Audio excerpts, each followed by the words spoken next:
Hello.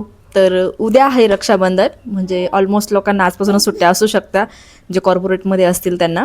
तर नेमकं काय झालं, मी पण आहे ना रक्षाबंधनसाठी ना खूप जास्त तयारी करून ठेवली होती, म्हणजे खूप प्री प्लॅनिंगमध्ये चाललेली होती. मस्त साडी बिडी ऑर्डर करून ठेवली, त्याच्यावर ब्लाऊज शिवून मिळणार नाही म्हणून छान रेडीमेड ब्लाऊज वगैरे सगळं घेऊन ठेवले. आणि जस्ट आत्ता आहे ना भावाला फोन केला की उद्या तू किती वाजेपर्यंत आहे ना हे विचारण्यासाठी. तर त्याने मला काय उत्तर दिलं तुम्हाला माहिती आहे? तर त्याने मला असं उत्तर दिलं, म्हणजे त्या उत्तरात मला हसू पण आलं आणि ठीक आहे पण.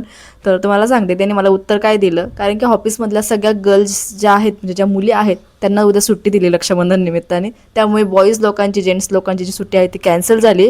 त्यामुळे मला यायला अजिबात जमणार नाही, त्यामुळे मी रक्षाबंधनला येऊ शकत नाही. मी पुढच्या मंथमध्ये येतो. पण मी केलेलं माझं पूर्ण प्लॅनिंग जे आहे ना, ते पूर्ण प्लॅनिंग फ्लॉप झालं, म्हणजे पूर्ण प्लॅनिंग जे आहे ते रद्द झाला.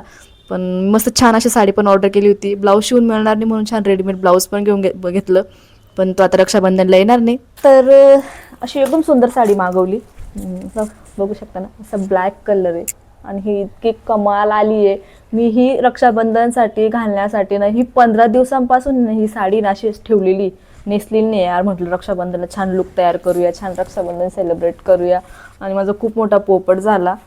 ठीक आहे, पण तुम्हाला साडी बघा, साडी खरंच खूप खूप सुंदर आहे. तरी पण मी उद्या रक्षाबंधन जरी माझा भाऊ येणार नसला ना, तरी पण ही साडी उद्या नेसणार आहे. तर ही साडी मी मिंत्रावरनं घेतली आणि ही इतकी सुंदर आली. प्राइसिंग वाईज इतकी छान आलेली, म्हणजे याच्यावर ऑफर चालू होती ह्या प्राईजवरती, या साडीवरती. तर मी ही साडी ना एक 600 रुपयेपर्यंत बाय केलेली. साडी तर तुम्ही बघितलीच, पण त्यासोबत मी एक छान ब्लाऊज पण ऑर्डर केलेला आहे, तोही दाखवते. कारण की याला अजिबात खाली बसायचं नाही, त्यामुळे म्हटलं ब्लाऊज शिवून मिळणार नाही म्हणून मी असं सिवलेस ब्लाऊज ऑर्डर केलेलं आहे. हे मिशोवरनं केलं, एक 400 रुपयाच्या प्राईसमध्ये आलं मला. पण हे पण खूप सुंदर आलं आहे, घालून बघितलं तर छान वाटतंय. तर अशा प्रकारे आमचा पोपट झालेला आहे रक्षाबंधनचा. तर चला भेटू नेक्स्ट ब्लॉगमध्ये. तोपर्यंत आपली काळजी घ्या आणि आपल्या पेजला नक्की फॉलो करा.